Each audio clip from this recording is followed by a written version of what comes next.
તો આપ લોકોને એક જ સવાલ થતો હશે કે અત્યારના ઈરાન ઇઝરાયલનું યુદ્ધ ચાલી રહ્યું છે, ભારત કેમ ખાડી દેશો ઉપર નિર્ભર છે કે ખાડી દેશોમાંથી જ ગેસ કે ક્રૂડ મંગાવવું પડી રહ્યું છે? કેમ ભારત પાસે કોઈ બીજા વિકલ્પ નથી? કેમ ભારત કોઈ બીજા દેશની મદદ ન લઈ શકે?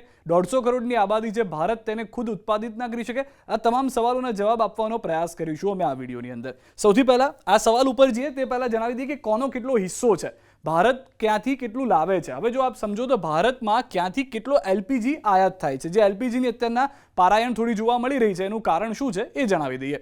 તો પહેલાં તો ભારતમાં જે એલપીજી આવે છે, જે 34% હિસ્સો સૌથી વધારે જે જોવા મળી રહ્યો છે એ છે કતરનો. 34% એલપીજી જે ભારત જે નિર્યાત કરે છે તેમાંથી આયાત જે કરે છે તેમાંથી 34% જે છે તે કતરમાંથી આવે છે. ત્યારબાદ 25% જેટલો જે આયાત કરવામાં આવે છે એલપીજી, તેમાં યુએઈ બીજા નંબરે છે. અગેન ખાડી દેશ કે જે ત્યાંથી 25% આવે છે. કુવેત 8% સાથે ત્રીજા નંબર ઉપર છે. સાઉદી અરેબિયા 10% સાથે ચોથા નંબર ઉપર છે. હવે આ ચારનું જ તમે ટોટલ કરો તો 100માંથી અંદાજિત 80% જેટલો જે હિસ્સો છે, 70થી 80% જેટલો હિસ્સો તે ખાડી દેશોમાંથી આવે છે. ત્યારબાદ છે અમેરિકા, જેમાંથી 10% લઈએ છીએ. રશિયામાંથી એલપીજી 5% લઈએ છીએ. અને અન્ય દેશો જે બાકીના બીજા દેશો જે ઓસ્ટ્રેલિયા છે કે નોર્વે છે, તેવા દેશોમાંથી આપણે 8% મંગાવીએ છીએ. તેવું અત્યારનો અંદાજિત આંકડો આપણને કહી રહ્યું છે. જે 100% આયાત કરીએ છીએ તેનો અંદાજિત આંકડો છે. પરંતુ મૂળ સવાલ પર પાછા આવીએ કે કેમ ભારત ખાડી દેશો પાસેથી જ લે છે? દુનિયા આટલી મોટી છે, આટલા બધા દેશ છે, તો ક્રૂડ અને ગેસ માટે આપણે કેમ ફક્ત કોઈ એક વિસ્તાર ઉપર અથવા કોઈ એક દેશ ઉપર નિર્ભર કરી રહ્યા છીએ? એનું ગણિત બહુ સરળ છે. કારણ કે આપ સમજીને ચાલો, આ દુનિયાના નકશાની અંદર ભારત દેશ આપણો અહીંયા આગળ છે.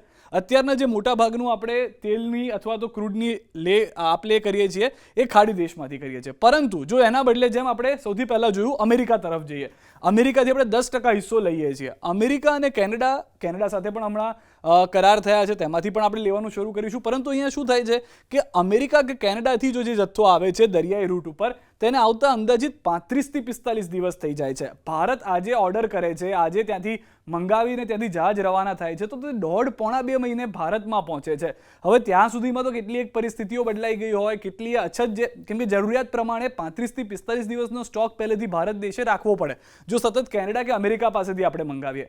ન ફક્ત કેનેડા કે અમેરિકા, ચલો આપણે માની લઈએ કે આપણો મિત્ર રશિયા દેશ છે, નોર્વે, એટલે કે પકડીને ચાલો કે યુરોપના દેશો આપણા મિત્ર છે, જેમ કે રશિયા અને નોર્વે. હવે ભારત દેશ જો રશિયા અને નોર્વે પાસેથી પણ લે છે તો 25થી 30 દિવસનો અંદાજિત સમય ત્યાં પણ થઈ જાય છે. એટલે કે ત્યાં શું થાય છે કે મહિનો આખું ફરીને આવવાનું, સ્ટ્રેટ ઓફ હોર્મુઝ મળે ના મળે, આફ્રિકા ખંડ જે નીચે આવેલું છે તેના દરિયાથી આવે છે ને ત્યારબાદ અહીંયા પહોંચે છે. હવે એમ થાય કે ચલો અમેરિકા કેનેડા દૂર છે, નોર્વે રશિયા દૂર છે, આપ પકડીને ચાલો કે આફ્રિકા તો નજીક છે, આફ્રિકાથી તો લઈ શકાય છે. પરંતુ આફ્રિકામાં પણ એ જ પરિસ્થિતિ થાય છે કે અહીંયાથી આવતા પણ અંદાજિત અડધાથી પોણો મહિનો થઈ જાય. આપ જોઈને ચાલો તો 15થી 20 દિવસ થઈ જાય. અને તેવું નથી કે ખાલી સમયમાં આ વાત પતી જાય છે. જેટલું દૂરથી આવે તેટલો ખર્ચો વધી જાય, જેટલો દૂરથી આવે તેટલા પૈસા આપવા પડે છે. ત્યાંના લોકો, આપણા જે જહાજ લઈને આવતા કેપ્ટન્સ છે, ક્રૂ છે, તેની પાછળ તેટલો ખર્ચો થતો હોય છે. હવે એવું આપ પકડીને ચાલો કે ખાડી દેશ નથી અથવા તો આફ્રિકા પણ નથી, તો ઓસ્ટ્રેલિયા તો છે ને આપણી પાસે. ઓસ્ટ્રેલિયાથી તો 12થી 15 દિવસમાં આવી જાય છે. જેમ કે ઓસ્ટ્રેલિયા છે ત્યાંથી 12થી 15 દિવસમાં આવી જાય છે. પરંતુ ઓસ્ટ્રેલિયાના પણ કમિટમેન્ટ અલગ અલગ દેશો સાથે છે. ઓસ્ટ્રેલિયાની પણ જે ક્ષમતા છે તે તેટલી નથી કે જે ભારતના 150 કરોડ લોકોને પહોંચી શકે. અને હવે અહીંયા પણ એ જ પરિસ્થિતિ છે કે 12થી 15 દિવસમાં તો તે આવે છે.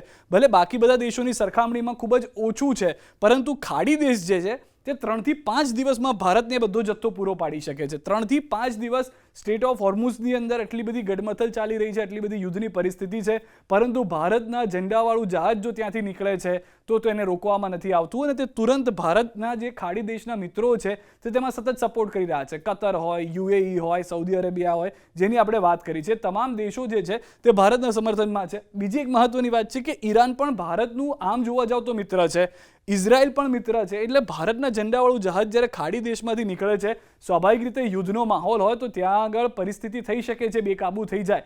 પરંતુ તેમ છતાં ખર્ચ ઓછો થાય છે, સમય ઓછો લાગે છે.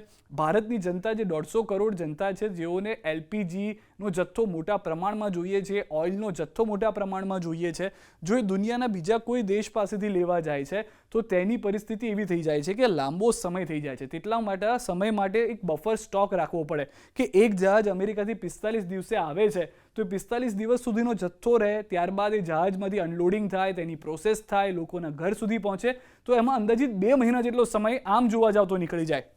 જ્યારે કે 3 થી 5 દિવસમાં આખો જથ્થો અહીંયા આગળ આવી જાય છે. પ્રોસેસના બીજા 5 દિવસ ગણો તો પણ 10 દિવસની અંદર લોકો સુધી એલપીજી પહોંચતો થઈ જાય.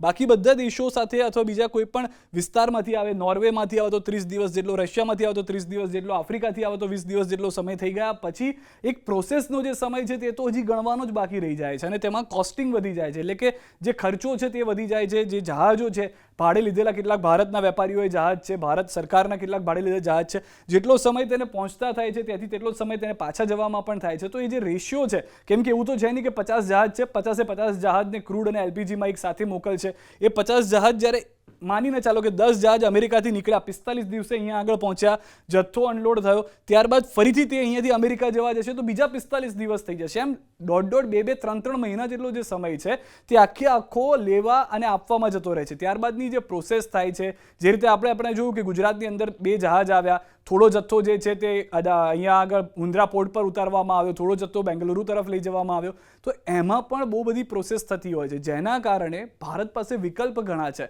પરંતુ સમય અને ખર્ચ વધી જવાના કારણે સામાન્ય નાગરિક ઉપર તેનો ખર્ચો વધુ ન આવે, સરકાર ઉપર તેનો બોજો ન પડે, લોકોને સુવિધા વધુ ન થાય, તેના કારણે ખાડી દેશ જે છે તે એક મોટા વિકલ્પ તરીકે જોવામાં આવી રહ્યો છે કે જે સુવિધામાં ખૂબ જ સરળ છે.